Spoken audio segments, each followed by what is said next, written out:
اور کون دیتا ہے دینے کو منہ چاہیے، کون دیتا ہے دینے کو منہ چاہیے، دینے والا ہے سچا ہمارا نبی،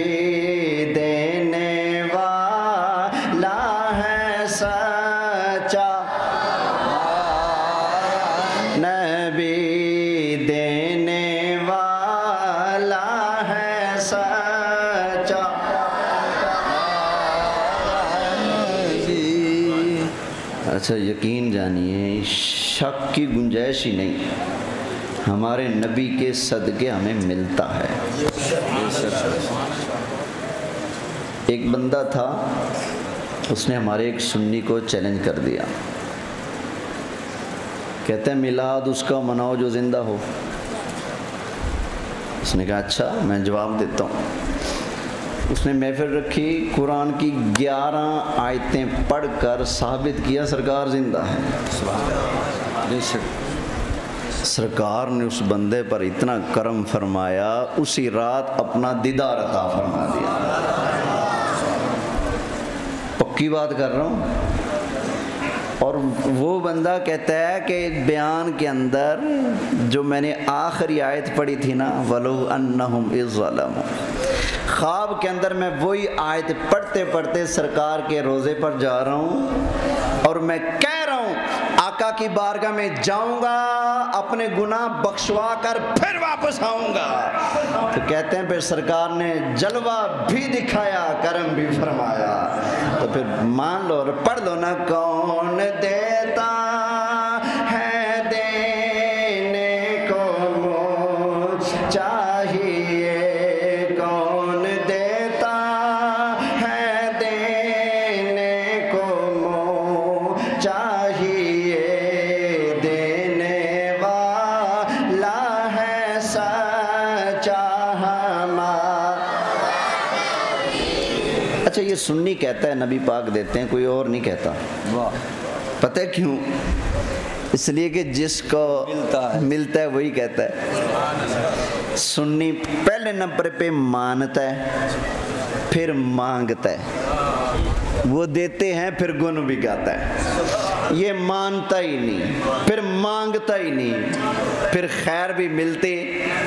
یہ تو اپنے اپنے نصیب کی بات ہے نا۔ علامہ شفیع اکاڑوی رحمۃ اللہ تعالی علیہ، ان کے صاحبزادے علامہ کوکم نورانی صاحب، انہوں نے بات سنائی تھی صاحبزادہ علامہ ابو بکر چشتی صاحب کو، جن کے صاحبزادے تشریف لائے تھے حسنات احمد چشتی صاحب۔ ابو بکر چشتی صاحب کی زبانی میں نے خود سنا سامنے بیٹھ کر۔ وہ کہتے ہیں مجھے مولانا کوکم نورانی صاحب زیدہ شرف ہو، انہوں نے بتایا کہ میرے ابا جی علامہ شفیع اکاڑوی رحمۃ اللہ علیہ پر کسی نے حملہ کر دیا قاتلانہ، چھوٹے چھوٹے لگیں، اللہ نے صحت عطا فرما دی۔ اس کے بعد سیکیورٹی رکھنا شروع کر دی۔ جب سیکیورٹی رکھنا شروع کر دی نا، کچھ عرصہ رکھی پھر چھوڑ دی، پھر وہی تنہا ببر شیر میدان میں، لمبے لمبے ٹرینوں کے سفر، بسوں کے سفر، ادھر جا رہے ہیں ادھر جا رہے ہیں۔ تو کسی نے پوچھا حضرت قاتلانہ حملہ ہوا تھا، سیکیورٹی رکھی کوئی دن وہ بھی چھوڑ دی، خیر تو ہے؟ فرمایا ہاں رکھی تو تھی، لیکن ایک دن سرکار خواب میں تشریف لائے، فرمایا شفیع فکر نہ کر، آج کے بعد تو ہماری نظر میں ہے، چھوڑ دے سیکیورٹی، چھوڑ دے، آج کے بعد تو ہماری نظر میں۔ فرماتے ہیں جب سے سرکار نے کرم کیا بس میں نے سب چھوڑ دیا، اب میدان میں جاتا ہوں میری کمر پر سرکار کا ہاتھ ہوتا ہے۔ کون دیتا ہے دینے کو منہ، جن پر کرم ہوتا ہے نا وہی بولتے ہیں نا۔ اور ایک ملتان کا درویش، ان کو جب سرکار نے اپنا جلوہ دکھایا، دشمن نے ان پر بھی ٹوٹ کر حملہ کیا، قتل کرنے کی کوشش کی، غزالیہ زمان رحمۃ اللہ علیہ، اللہ نے بچا لیا۔ بچا لیا. ظالموں نے کلاڑیوں کے ساتھ پتہ نہیں کیسے کیسے وار کیے, اپنی طرف سے زخم دکھایا بھی تھا ایسے اٹھا کر ایسے دکھایا. اللہ اکبر, اپنی طرف سے ظالم مار کر پھینک گئے, لیکن سرکار کا ساتھ ہی تھا, اللہ نے بچا لیا. پھر جب سرکار کا جلوہ دیکھا, میں نے وہ باتیں آپ کی زبان سے سنی تو نہیں, ان کے دور میں تو پیدا بھی نہیں ہوا, لیکن بزرگوں سے سنتے ہیں. غزالی زمان نے جب جلوہ دیکھا تو ہی لکھا تھا, چہرہ وضحا دیکھتے حسن بدر و دجا دیکھتے, حسن اقرا تو دیکھا تھا جبریل نے, ہم تو غار ہیرا دیکھتے. یہ میں نے شاہ صاحب قبلہ کا تذکرہ اس لیے کیا ہے کہ شاہ صاحب کی نظر ہو جائے گی, آپ کے پیر و مرشد بھی ہیں, آپ کے استاد صاحب بھی ہیں. تو اللہ کا کرم ہے, سنیوں کو سرکار عطا فرماتے ہیں. اب میرا دل کر رہا ہے میں اسی پر تھوڑا سا اور چل لوں. بات آ گئی سرکار اعلیٰ حضرت کی. بریلی شریف میں مرض پھیل گیا طاعون کا, آس پاس بھی لوگوں نے کہا جی طاعون سے بندے مر رہے ہیں, امام اہل سنت پرسکون ہے, آپ بیمار ہو گئے. لوگوں نے کہا لگتا ہے طاعون ہو گیا, آپ پرسکون ہیں. اتنے بیمار ہو گئے بولنا مشکل ہو گیا, پھر بھی پرسکون ہے. چیک کرنے والے آ رہے ہیں, چیک کرتے ہیں, کہتے ہیں جی آپ کو طاعون ہو گیا ہے. فرماتے ہیں نا, جو مرضی ہو جائے مجھے طاعون نہیں ہو سکتا, جو مرضی ہو جائے مجھے نہیں ہو سکتا. اچھا یقین بڑی چیز ہے,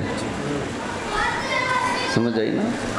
میں نے کل ایک ویڈیو دیکھی, بندہ تو عجیب سا ہے, نام لوں گا تو آپ ہنس پڑیں گے, افتخار ٹھاکر. اس کا انٹرویو تھا پیر نصیر الدین نصیر رحمۃ اللہ علیہ, گولڑا شریف والے, ان کے ساتھ ملاقات کا احوال وہ بیان سنا رہے تھے. کہتے ہیں جی مجھے نا ایک مشین چاہیے تھی پینچروں والی, پینچروں کا کام کرتا تھا میں, تو جو خود بخود ٹائر کھول دیتی نا مشین, وہ چاہیے تھی. میں ہاتھوں سے کھولتا تھا, تو میں نے کہا پیر صاحب مشین تو دلوا دیں. تو پیر صاحب نے کہا چلو ٹھیک ہے دلوا دیتے ہیں جی, پہنچ جائے گی. کچھ دن بعد ملے پیر صاحب, تو بے ایمان ہو گیا. شرم نہیں آتی؟ امید لوگوں پر رکھی جاتی ہے, اللہ پر یقین کیا جاتا ہے. واہ واہ واہ واہ, اللہ پر یقین کیا جاتا ہے. کہتے جی میری دل کی دنیا اسی دن سے چینج ہوگی. بھائی آج کے بعد امید نہیں, اللہ سے یقین رکھنا ہے. کہتے ہیں میں اسی رات عشاء پڑھ کے 2 رکعتیں پڑھ کے اللہ کی بارگاہ میں تائب ہوا, یا اللہ میں امیدیں رکھتا رہا, لوگوں پر یقین کرتا رہا. یا اللہ میری غلطی کی معافی عطا فرما, آج کے بعد میں تجھ پر پورا یقین رکھوں گا. کہتے ہیں رات یہ دن کو پیر صاحب سے ملاقات ہوئی, رات کو نفل پڑھے, صبح میں دکان پر گیا تو کھوتی ریڑھی والا مشین لدتے آیا کھڑا ہے. واہ واہ واہ, توجہ ہے, محبت سے سبحان اللہ کہہ لیں. تو یقین بڑی چیز ہے, یقین رکھنا چاہیے. تو طاعون کا مرض پھیل گیا, لوگ کہیں جی طاعون ہو گیا آپ کا. آپ فرماتے ہیں نا بھائی مجھے طاعون نہیں ہو سکتا. اور طاعون ہے, فرمایا نہیں ہو سکتا. آخر ایک بڑے سارے حکیم کو بلایا گیا, اس نے چیک کیا, چیک کرنے کے بعد آپ کو کہتا ہے کہ وہی ہے, وہی ہے. امام اہل سنت اس وقت بول نہیں سکتے تھے, اتنے علیل تھے. ہمارے جیسا کوئی کچا ہوتا شاید یقین ٹوٹ جاتا ہے, وہ تاجدار بریلی ہے. فرمایا نہ, دل ہی دل کے اندر دعا مانگی, اللہم صدق الحبیب وکذب الطبیب. یا اللہ اپنے محبوب کی سچائی کو ظاہر فرما دے اور طبیب کے جھوٹ کو ظاہر فرما دے. اپنے حبیب کو سچا کر دے, طبیب کو جھوٹا کر دے. تو بس اشارہ ہوا آقا علیہ الصلوۃ والسلام کی طرف سے آپ کو، اشارے سے آپ فرماتے ہیں کہ ذرا یہ چیزیں لے کر آؤ، لائیں گے، ان کو پیسا گیا، ان کا چورن بنا دو، بنا لیا گیا، تھوڑا سا لے کر بڑی مشکل سے داڑھوں کے نیچے رکھا، تھوڑی دیر کے بعد آپ کو قے آئی، الٹی آئی، پھر الٹی آئی، پھر الٹی آئی، بس 2-3 مرتبہ قے آئی، ساری بیماری وہ گئی، اللہ نے شفا عطا فرما دی۔ کسی نے پوچھا جی خیر تھے آپ اتنے پکے، سارے کہہ رہے ہیں آپ کو طاعون ہے اور آپ تلے ہوئے کہ نہیں مجھے طاعون نہیں ہو سکتا۔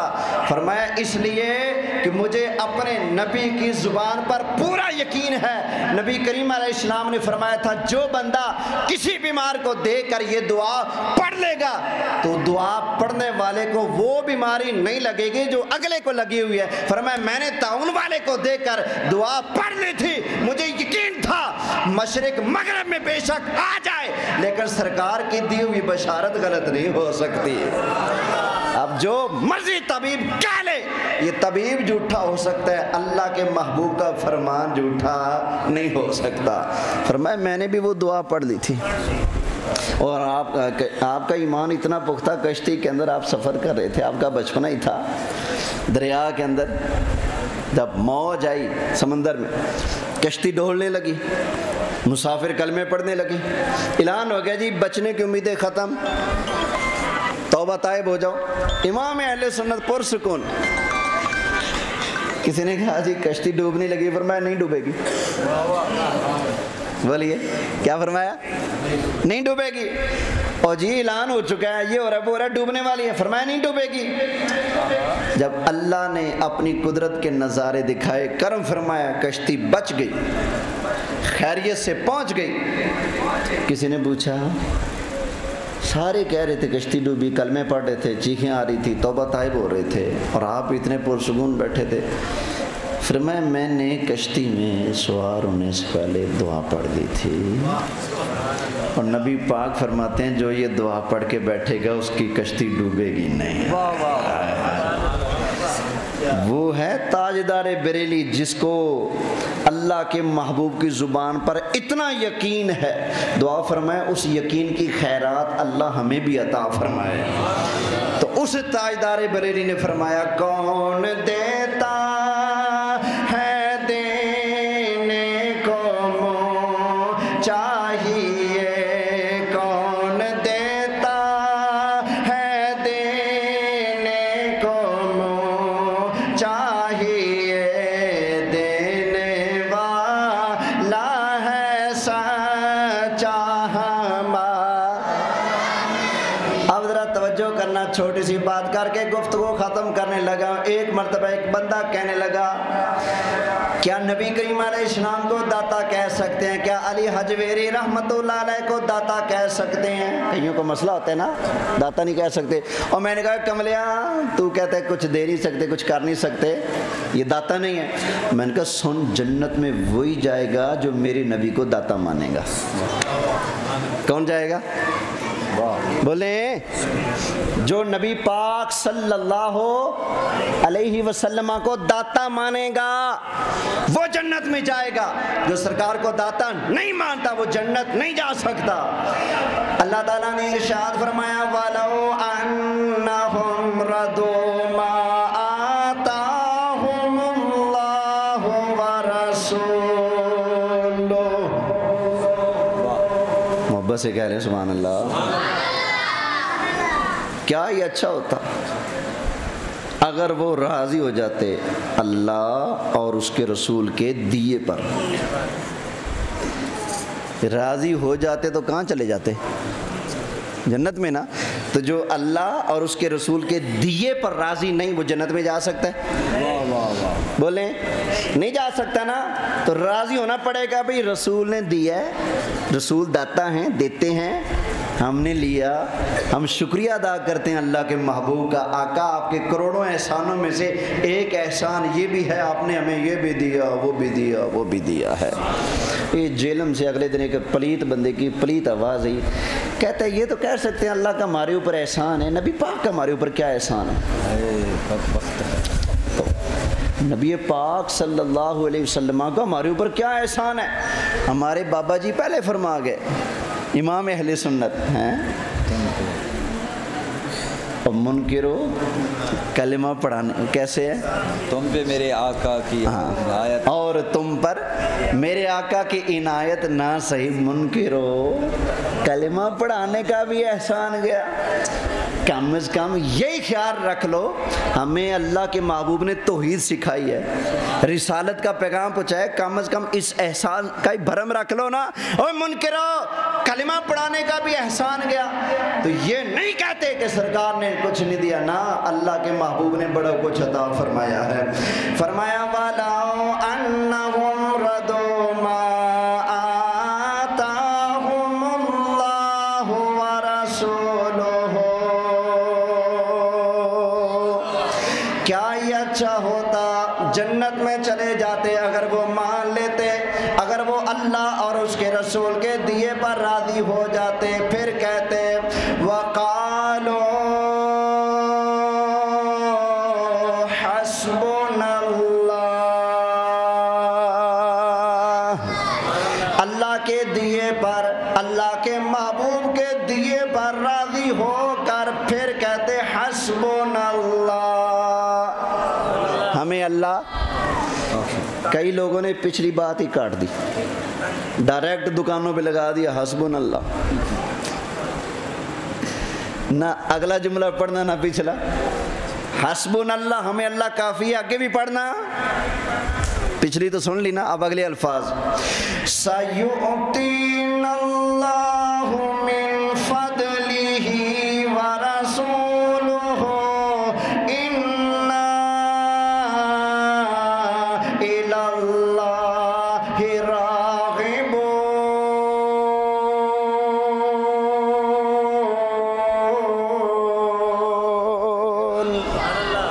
اوے حسبنا اللہ کہنے والو، اللہ فرماتا ہے حسبنا اللہ کے بعد یہ بھی کہتے ہیں ان قریب اللہ بھی ہمیں عطا فرمائے گا، اللہ کا رسول بھی اپنے فضل سے عطا فرمائے گا. اِنَّا إِلَى اللَّهِ راغبون. تو یہ آگے پیچھے کے الفاظ چھوڑ کر خالی حسبنا اللہ کی رٹ لگانا اور کہنا کہ رسول کچھ نہیں دے سکتے، یہ تو پاگل قرآن کے ساتھ بھی ناانصافی کر رہا ہے. یہ نہ کہ بولی وہی بول جو سنیوں کے امام نے بولی ہے، کون دیتا ہے دینے کو منہ چاہیے دینے والا ہے سچا وما علیہ الا البلاغ المبین.